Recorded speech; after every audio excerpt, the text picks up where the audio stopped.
Hello, this is Dana Hogue. Welcome to Lecture 4.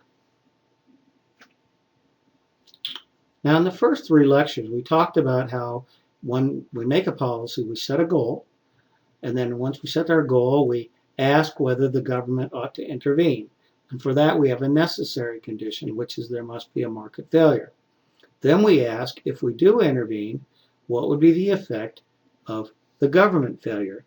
And if the government failure is less than the market failure, we say that we can intervene because we meet the sufficient condition. However, you really don't know the government failure until you pick a plan. For example, government failures for a regulation are going to be different than government failures for a tax. So before we know our government failure, we have to pick our plan. Now, a plan uses policy instruments to achieve policy targets. And examples of instruments include taxes, regulations, and subsidies. Now, policy instruments are the tools that the government uses to effect change. It uses a tax, for example, as a tool. That tool is used to affect targets. Targets are variables the government wants to change, like income or other things that are related to policy goals. So, for example, policy instruments like taxes have an impact on supply and demand in some market, which in turn affects a target like farm income. Other examples include the government uses interest rates as an instrument to help homeowners buy houses, which is a target. When the government lowers the interest rate, more people buy houses. That's the target. When the government uses welfare payments as an instrument, it's to help the poor, which is the target. Now, as a policy guru, you have a lot of power. You have powers to make policies. Okay? Now, we're going to use supply and demand to trace out how our policy affects targets. Later, we will study how that affects producers, consumers, taxpayers, and others by using all this knowledge of our economics of supply and demand. Now, we're going to have to review supply and demand before I move on. I know a lot of you already know it, and if you do, just move faster through this material or skip it. However, this review is essential because supply and demand are going to be the metrics by which we measure our policy's impacts.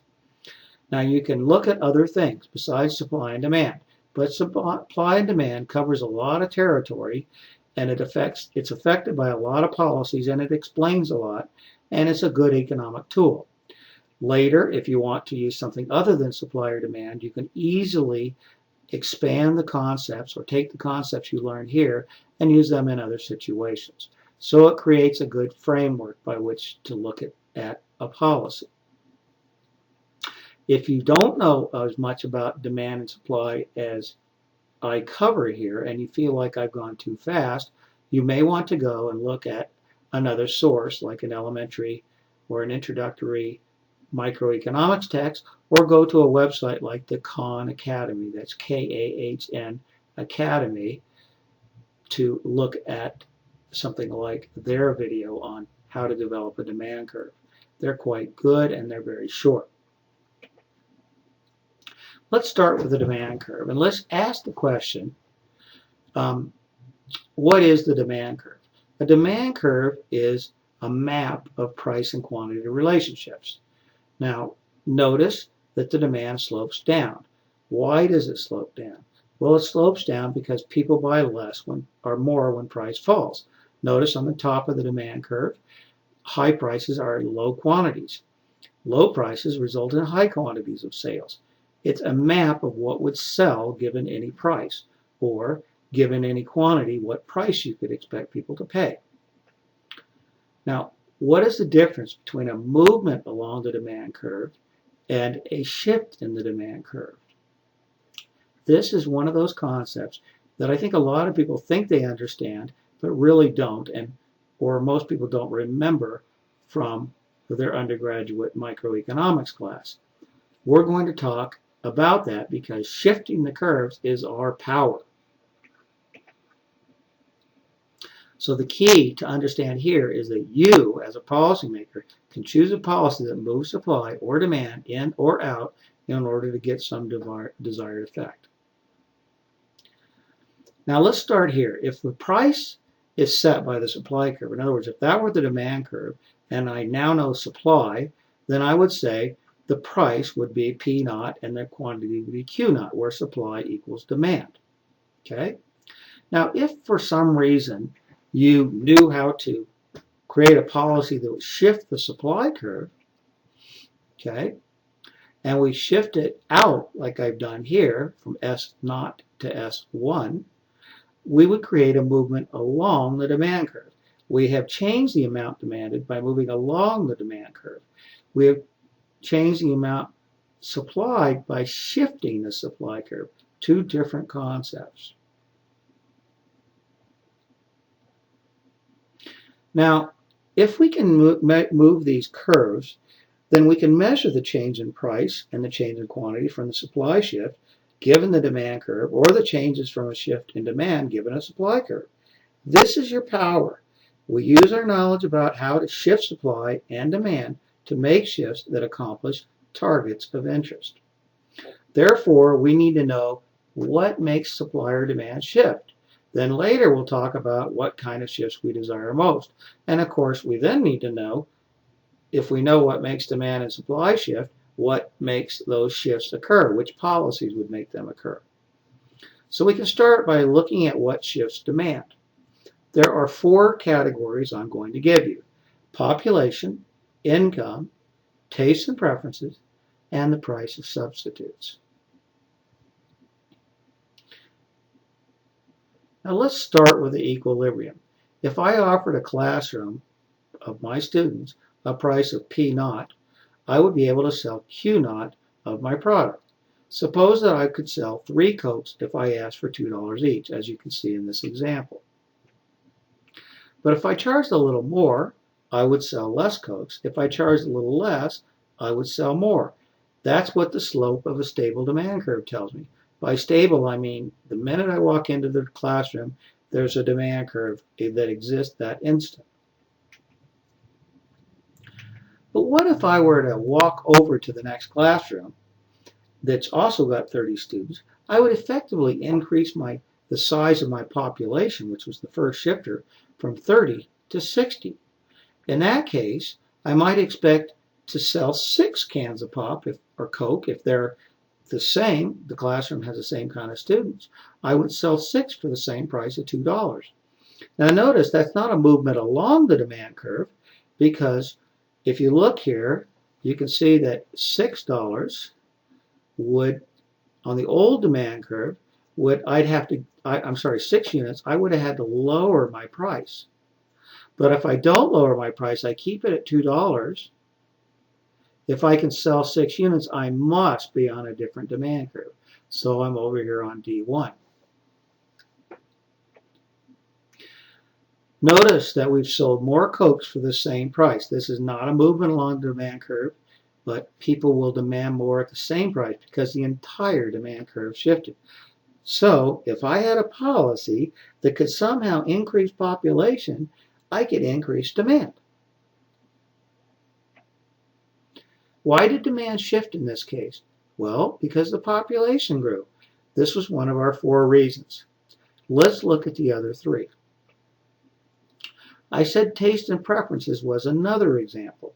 So suppose instead of increasing my population by walking over the next classroom, I was able to make people want more Coke. Maybe what I would do is I'm going to change their taste. Maybe what I might do is I turn up the heat in the room to 90 degrees and then ask them in 10 minutes or so who wants a Coke now. And maybe for $2 I'd be able to sell 4 cans or 5 or even 6 cans of Coke, just because people's tastes and preferences change because they're now more desperate for Coke. So if I could change tastes and preferences, I can move demand out, or I could maybe make your preference for Coke less, and that would move your demand in. If I told you that Coca-Cola made your brain rot, you might demand less. Another example of something I told you could affect is income. Another thing you might do with that same group of 30 people, to make them buy more Cokes is increase their income. So suppose I walked in and just handed everybody $10. Then I'd likely get more takers. In other words, if I handed everybody $10 and then asked who wants to pay $2 for a Coke, I might sell 6 or 7 cans instead of just 3. Now the last thing that shifts demand is the price of substitutes. So finally, suppose that someone else walked into the room, stood next to me, and offered you Pepsis for only $1. The price of these substitutes can change the demand for my product at any given price. In this case, my demand for Cokes would shift in. So maybe the 3 people that said they'd pay $2 for a Coke, when they find out they can pay $1 for a Pepsi, 2 of them shift to Pepsi, and I only sell 1 Coke. So the price of substitutes is the third thing. And again, we can have policies that change the price of substitutes. For example, if I had a policy, if the U.S. government had a policy to encourage people to eat chicken and they subsidized the price of chickens, making chicken cheap, it would make people eat less beef. The point is that you have power as a policymaker to shift demand or supply because you know what causes it to move. Now, there are hundreds of policies that you can use to shift demand. The policy affects the shifter, like population, which then affects the demand curve. All right, let's look at a few examples and see if that makes this concept a little more clear. Let's start with population. Things that, on the plus side, in other words, shift the demand out, would be things like making trade deals with other countries. If I make a deal with China to buy U.S. beef, then I have over 1 billion new consumers. That's a way of increasing population. And the U.S. does a lot of that, makes trade deals with other countries. Another thing I might do is I might convince one group of people that a product that another group of people like should be for them. So maybe I could convince men that some female type product is okay for them to use, like a pedicure. Normally people think of women getting a pedicure, but people that give pedicures might be able to increase their business a lot if they were able to get more men to feel that a pedicure was a desirable thing. Now, on the minus side, shifts into things that shift the demand in, you could do something like ban trade in another country. If I said that you couldn't sell to China, then because we had some sort of trade dispute with them, then of course your demand would go down. Or we could ban use among some populations. So I might say children can't consume alcohol. If children are out, you have less sales. Or anything like that that bans any part of your group reduces your population. Now, we can look at income as plus shifts as things like cutting taxes. If I cut everybody's taxes, income goes up and they buy more products. Demand shifts out. If I lower interest rates, the same thing happens. On the minus side, obviously if I raise taxes, people have less income, demand goes down. If I raise interest rates, demand goes down. Tastes and preferences is the final category of demand that can be shifted. On the plus side, things that shift demand out, maybe I could do research that shows the product promotes health. Like, for example, the way the government says oat bran makes your heart healthy. Well, then people eat more oats. Or I could do research that tells you that it's less healthy, like the government promotes research that tells you smoking is bad for you. People buy less cigarettes. I could also tell you the product helps poor people. That might make you buy it. So fair trade coffee would be an example of that. On the minus side, things that reduce demand would be research that shows a product hurts you, like cigarettes. Okay, the example I used a minute ago. Or a product hurts the poor, like sweatshops. I could say if I did government research and I showed that a particular product used sweatshops, the demand would go down.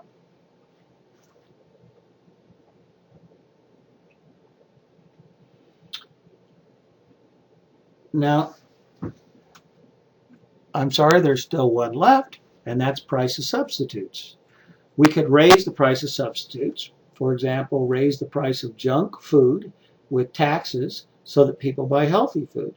So, for example, if I wanted people to eat more chicken, I raise the price of beef, and then people will buy more chicken. On the minus sign, I can lower the price of substitutes. If I grow chickens and the government helps subsidize fish, then I'm going to sell less chicken.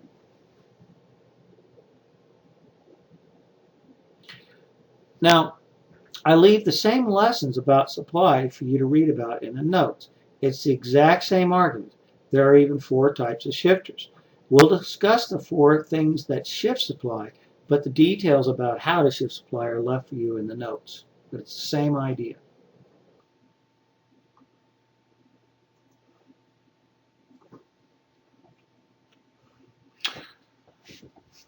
There are also 4 shifters for supply. These are new entrants, technology, new capital, or cost of inputs. Each of these shifts supply just the same way that demand was shifted. For example, new entrants, if there is a certain number of people or a certain number of people producing a good and that number goes up, the supply shifts out. If the number goes down, supply shifts in. So for example, if the government gave a grant for people to explore wind energy, you would see a lot more people entering the field of producing wind energy, and that would shift the supply curve out. If the government said, put restrictions on an industry, a lot of people would leave. So for example, in a fishing industry, for example, the government might put some rules on fishing that make it too hard to make a living, so some people leave and the supply curve shifts to the left. So new entrants make it shift out, people leaving shift in. Technology is probably the biggest reason that supply moves. And for example, if the government comes up with or the private sector for that matter, come up with a way to produce apples at half the cost, then you're going to supply more apples. If anything makes technology worse, you're going to supply less apples. Using the fishing industry again, we actually do have policies that make technology worse because we're worried about fish welfare. So for example, we might say you can't use certain kinds of nets because those nets might hurt dolphins or something like that. And if they cause problems for dolphins, you can't use those nets. You make technology worse. People can't catch as many fish, so the supply goes in. We might say in agriculture that you can't use certain kinds of pesticides. That would move the supply in. So technology is a big one. The government, the United States has been big on technology, and technology in agriculture has basically shifted the supply curve out and out and out. New capital is another kind of supply shifter. If there's more money put into the system, people are going to supply more. If there's money taken out of the system, they're going to supply less. When I say new capital, probably the easiest way to see a policy on that would be to say, suppose the government subsidized interest rates or lowered interest rates so that people could borrow money. That would infuse capital into the system and supply would go out. Finally, the cost of inputs can go up or down. So imagine you're supplying wheat and all of a sudden the price of nitrogen fertilizer goes up. You're going to supply less wheat. If your costs go up, you supply less. If they go down, you supply more. Now again, you should think about each of these a little bit more in depth, but I'll leave that up to you at a later time. Now you're empowered. You now know that you can shift supply or demand, and you know how you can shift it. There's 4 for demand and 4 for supply. Okay, so you should be able to think of dozens, if not more, ways to shift supply or demand. A program to enhance buying of American products in other countries would increase population. That's an example of a policy. A research program to say why beef is good for you would increase beef consumption, and so forth. But so now that you know you can do it, the question becomes, what would you do? What would you do with this newfound power? That is, who would you want to favor? So let's look at these different combinations, starting with something I call the simple welfare criterion. Later, we'll use a complicated one called benefit cost analysis. But for now, I just want to look at a simple welfare criterion. So we're going to start with a simple welfare criterion as only looking at how producers and consumers are affected. Just simply, did it work out well for consumers? Did it work out well for producers? So let's start with this example. What happens when both price and quantity, as we look at, look at these examples for each of the next slides. In this case, demand is shifted out. How would producers feel about it? So let's take producers, then let's take consumers. Starting with producers, how would they feel if the demand shifted out? Would they like it, or would they say, no, I don't like that? Take a moment, pause if you want, and think about it. I encourage you to pause and think about it. I'm moving on. They would love it. Every producer wants to sell more at a higher price. If you look at this example, we started here, and now I sell at a higher price, and I sell a higher quantity. What producer wouldn't want that? But what about consumers?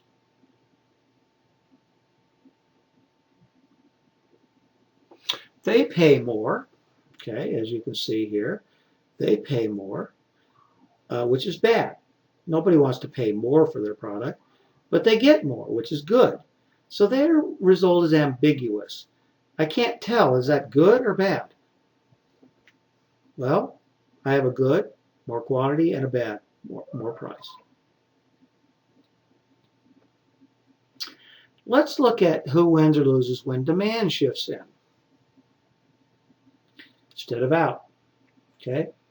If we look at that, we can see again that producers are unambiguously worse off.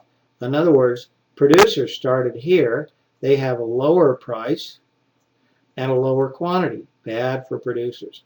Consumers are still ambiguous. They have a lower price, which they like, but they have a lower quantity, which they don't like. So when you shift demand, it makes producers either worse off or better off, but it makes consumers, it's ambiguous for consumers. We're not sure whether they're happy or not. Let's turn our attention now to shifting supply. Recall that shifting demand was either good or bad for producers, but ambiguous for consumers. Well, we have just the opposite situation here. Shifting supply will either be good or bad for consumers, but ambiguous for producers. Can you tell me why by looking at this in the next slide? Look at the red arrows as we go through this example. So we're going to do the same example, and we're going to shift supply. You might want to pause and think about this before I show you the answer.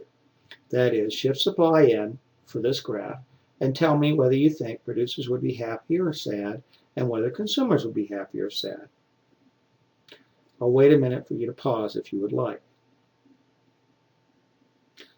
Okay, let's move on. All right, we shift supply in. What happens? By looking at the red lines, we can see that the price went up. Producers like that, but the quantity went down. Producers don't like that. Well, how about consumers? Do consumers like price up and quantity down? No, both are bad for consumers. So this is unambiguously bad for consumers, but ambiguous for producers. If we look at the same example only for producers, shifting supply out, we can see that the opposite happens. Producers are ambiguous because their price goes down, that's bad, but their quantity goes up. But consumers are very happy. They get a lower price and a higher quantity. Every consumer would want that. They would want to be here. So it's ambiguous for farmers or producers and unambiguously good for consumers. Now, the other option is you can shift both supply and demand. And as you shift supply, you move along the demand. In other words, shifts in here, you're forced to move there, which means you can get any price or quantity you want, but you can only pick price or quantity, not both. If I pick, for example, this price right here, the demand curve tells me I would be at this quantity, or if I move the demand curve, the supply tells me I'd be at this quantity. There's no way to get both price and quantity at the same time. But there is one way to do that. I could move supply and demand. Okay? There's nothing really stopping me from moving both. So what if I move supply and demand at the same time. Okay, and why might I do that?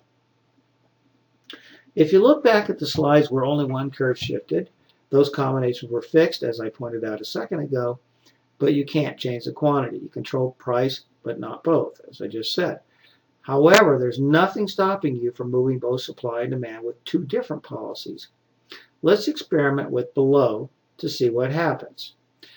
Let's do in the first case, let's ask this question. What if I wanted a higher price, but the same quantity? That's an example of why a policymaker might want to set both price and quantity. I want to raise price, but I don't want a lower quantity or higher quantity. Could I do that?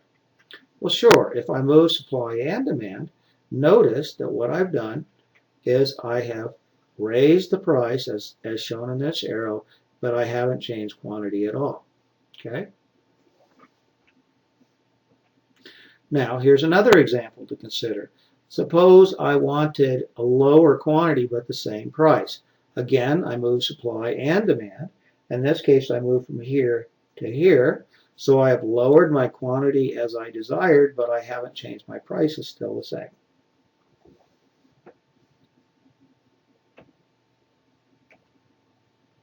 Now, I mentioned that there are hundreds of policies we can use.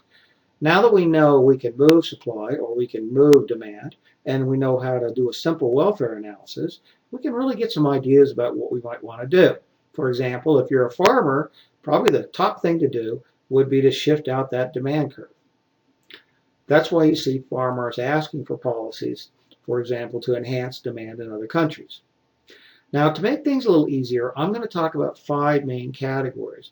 Those are financial, regulation, research and education, assigning property rights, and government provision of services. You could argue there's lots more categories than this, but this captures many of the categories. Now, I'm not going to talk about those here too much because those come later. The rest of this period, the time we have before the first exam, is going to be expended on looking at welfare analysis. After we know how to do welfare analysis, then we'll talk about these tools in more detail. But essentially, by financial, I mean carrots and sticks. A tax would be a stick, a subsidy would be a carrot.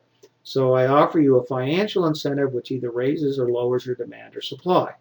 Regulation, same idea, only in this case I punish you if you don't do what I want you to do.